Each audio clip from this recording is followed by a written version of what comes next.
Këta Shaqiri në mënyrë të befasishme nuk e nisi si titular të dielën të Bazeli në ndeshjen në shtëpinë ndaj Luzanës. Kampioni i Zvicrës vazhdoi seri negative në Sotjaku Park, pasi për ndeshjen e tretë radhësi në shtëpi nuk arriti të shënojë gol, ndërsa takimi i Superligës helvetike përfundoi pa gola. Shaqiri u inkuadrua në lojë në pjesën e dytë dhe pati rastin më të mirë të ndeshjes, por nuk arriti ta konkretizojë, duke lënë Bazelin pa fitore në pritur para tifozëve të vet.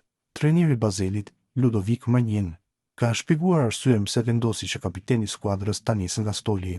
Kemi biseduar pas ndeshjes me Aston Villën për mënyrën se si ndihet edhe për gjendjen e muskujve të tij. Më pas kemi analizuar të dhënat fizike dhe kemi vendosur që të luajë si zëvendësues, ka deklaruar Magnin. Ai shtoi se skuadrës i mungoi pasimi final dhe besimi i nevojshëm për ta zhbulluar ndeshjen, duke pranuar në mënyrë indirekte se mungesa e Shaqirit nga minuta e parë u ndjet dukshëm në lojën ofensive.